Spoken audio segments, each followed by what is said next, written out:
Hello viewers, আসসালামু আলাইকুম। আজ আমি আপনাদেরকে করে দেখাবো barbecue chicken with volcanic sauce. এই বারবিকিউ চিকেনটা কিভাবে চুলায় করতে হয় সেটা আজকে আমি আপনাদের পুরোপুরি দেখিয়ে দিব। এবং ভলকানিক সসের সাথে যেহেতু করেছি, সেই ভলকানিক সসের রেসিপিটাও আজকে আমি আপনাদের সাথে শেয়ার করব। বারবিকিউ চিকেনটা আমি আজকে ফ্রাইড রাইসের সাথে সার্ভ করেছি। আপনারা চাইলে নানির সাথেও খেতে পারেন। বারবিকিউ চিকেন করতে যা লাগবে এখন আমি আপনাদেরকে সবকিছু সুন্দরভাবে দেখিয়ে দিব। এখানে আমি নিয়েছি মুরগির 400 গ্রাম বুকের মাংস,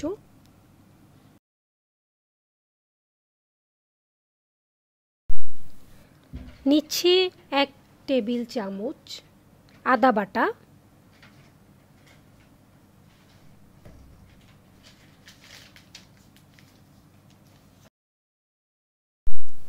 নিচ্ছি 2 চা চামচ কাশ্মীরি লাল মরিচ। কাশ্মীরি লাল মরিচের বিশেষত্ব হচ্ছে আপনার বারবিকিউ চিকেনটার ফ্লেভারটা খুব ভালো আসবে, কালারটা খুব ভালো আসবে, এজন্য আমরা কাশ্মীরি লাল মরিচ নিয়েছি। আপনারা চাইলে যে কোনো মরিচ নিতে পারেন, তবে কালারের জন্য আপনারা সেক্ষেত্রে একটু ফুড কালার ব্যবহার করতে পারেন। আমি যেহেতু ফুড কালার ব্যবহার করব না, তাই আমি এখানে কাশ্মীরি লাল মরিচ নিয়েছি। তারপর নিচ্ছি আমরা 1 চা চামচ জিরা বাটা, তারপর নিচ্ছি আমরা 1 টেবিল চামচ সয়া সস,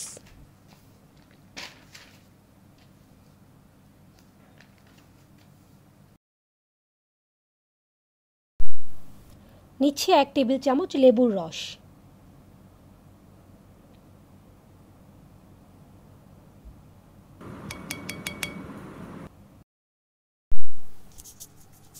নিচ্ছি হাফ টেবিল চামচ গোলমরিচের গুঁড়া। এখন আমরা এটাকে খুব ভালোভাবে মাখিয়ে 30 মিনিটের জন্য এক জায়গায় ঢাকনা দিয়ে রেখে দিব। 30 মিনিট আমরা এটাকে ম্যারিনেট করব। এখন আমরা তৈরি করব ভলকানিক সস। ভলকানিক সস তৈরি করতে আমাদের লাগবে 2 টেবিল চামচ তেল, নিব আমি এখানে হাফ কাপ পেঁয়াজ কুচি, তারপর নিব আমরা এখানে 1/4 কাপ রসুন কুচি এবং 1 টেবিল চামচ আদা কুচি। এখন এটাকে আমরা খুব ভালোভাবে ভাজবো যতক্ষণ পর্যন্ত পেঁয়াজের কালারটা একটু ব্রাউন না হয়ে আসবে। পেঁয়াজের কালার হালকা ব্রাউন হয়ে এসেছে। এখন আমি এখানে নিব 1 টেবিল চামচ কালো গোলমরিচের গুঁড়া। আপনারা চাইলে এখানে সাদাটাও ব্যবহার করতে পারেন, বাট ভলকানিক সসে সাধারণত কালো গোলমরিচই ব্যবহার হয়ে থাকে। নিচ্ছি 2 টেবিল চামচ সয়া সস, তারপর নিচ্ছি 1/4 কাপ ওয়েস্টার সস,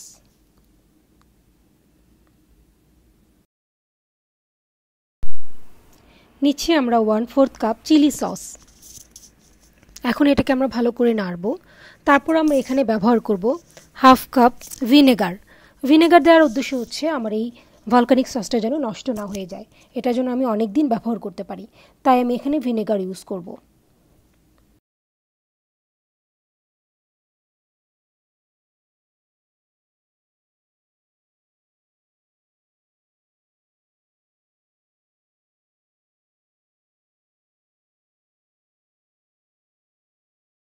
তারপর নিচ্ছে এখন আমি 2 টেবিল চামচ ব্রাউন সুগার। আপনারা চাইলে রেগুলার সুগার নিতে পারেন। আমি এখানে ব্রাউন সুগার নিয়েছি। ব্রাউন সুগারের টেস্টটা একটু ভালো হবে, খুব বেশি মিষ্টি হবে না, বাট খেতে খুব ভালো লাগবে, তাই আমি এখানে ব্রাউন সুগার নিয়েছি।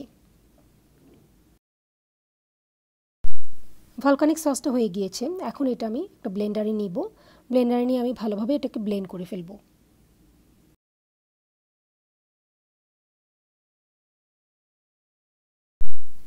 তৈরি হয়ে গেল আমার ভলকানিক সস।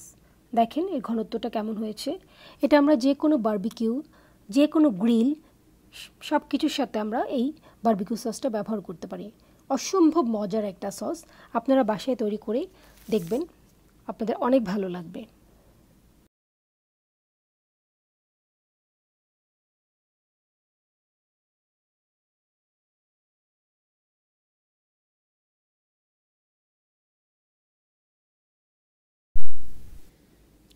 এখন আমরা বারবিকিউগুলো রেডি করব। এখানে আমি যে স্টিকগুলো নিয়েছি, সাসলিক স্টিক, এই স্টিকগুলোকে আমরা খুব ভালোভাবে চিকেনগুলোকে গেঁথে নিব। এটাতে আমি পানিতে ভিজিয়ে রেখেছিলাম, কারণ পানিতে না ভেজালে অনেক সময় পুড়ে যায় যখন আমি এটা ভাজতে যাব।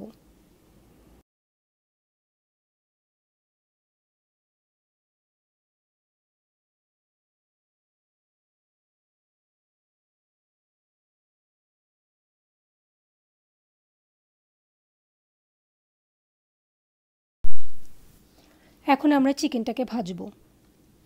ভাজার জন্য আমি সামান্য তেল নিয়েছি, তারপর আমি যেই স্টিকে বারবিকিউ গেঁথে রেখেছিলাম সেটা ভাজবো।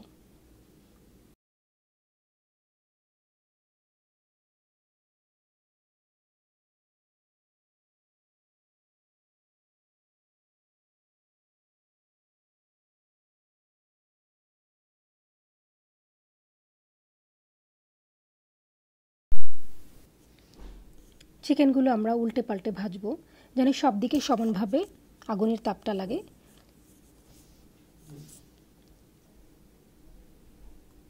আপনারা দেখেন আমি কিভাবে ভাজছি, ঠিক এভাবে আপনারা ভাজবেন।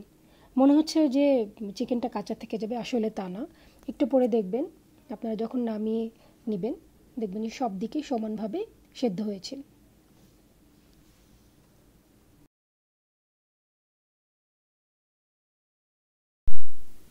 চিকেনগুলো ভাজা হয়ে গিয়েছে, এখন আমি এটা এক এক করে উঠিয়ে নিব। তারপর আমি এখানে দিচ্ছি ভলকানিক সস। এই ভলকানিক সসটার মধ্যে এই বারবিকিউগুলোকে খুব ভালোভাবে গড়িয়ে নিব। হয়ে যাবে আমার volcanic sauce with barbecue chicken. এই সসটার জন্যই এই চিকেনটা অসম্ভব মজা লাগে।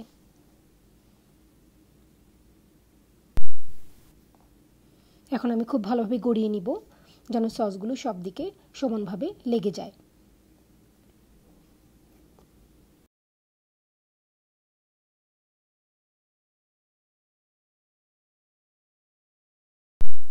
হয়ে গেল আমার barbecue chicken with volcanic sauce. আমার এই রেসিপিটা যদি আপনাদের ভালো লেগে থাকে অবশ্যই আপনারা এটা বাসায় ট্রাই করবেন, আর আপনারা কমেন্ট করে জানাবেন কোনো কিছু জানার থাকলে। আপনাদের একটা ভালো কমেন্ট আমার সামনের চলার পথকে আরও সহজ করে দিবে। আল্লাহ হাফেজ।